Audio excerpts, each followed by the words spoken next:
og ég tek undir þakkir til B-nefndar fyrir mörguleyti prýðilega tillögur.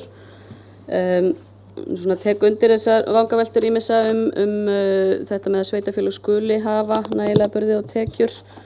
En kannski með fyrstu greinina þá hérna í skýringum nefnt að umræða hafi farið fram í nefndinni að hafa sem hluta af þessari grein að ríki og sveitarfélög fara í sameiningu með fjárstjórn hins opinbera eftir því sem nánar mælt fyrir í lögum, og ég myndi nú vilja kannski heyra aðeins meira það af hverju þetta ekki inni. Mér finnst allavega á yfirborðinu áhugavert og rétt að skoða það að sveitarfélög að réttur þeirra til að fara með fjárstjórn sé skilgreindur hérna.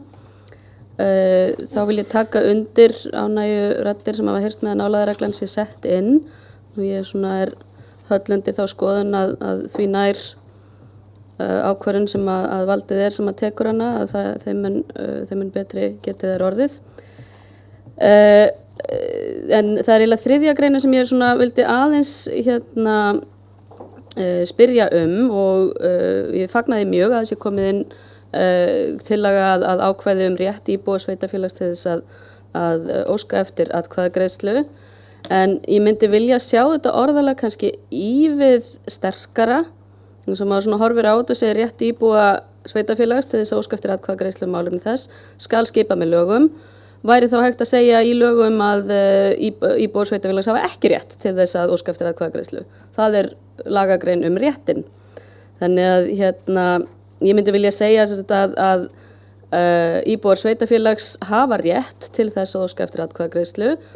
Þann rétt skal nánar skipað í lögum, eitthvað í þá áttina, og ég fús til þess að koma með skriflega tillögu ef þess þörf, en þetta svona aðalmáli. Ég myndi vilja hafa réttinn skýrt orðaðan þarna. Kjörgengi og kosningarétt síðan segir í skýringum að verði sérstaklega kveðið á í almennum lögum, og þá velti ég fyrir mér hvort það ekki rétt að hafa einfaldlega eina grein kjörgengi og kostningarétt.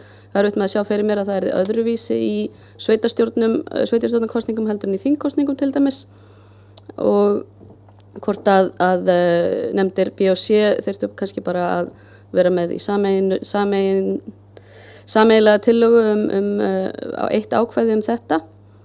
En þetta eins og ég segi, það aðalega þetta að skýra réttin, að setja hann óskorðaðan í þriðju greinina sem ég myndi vilja sjá.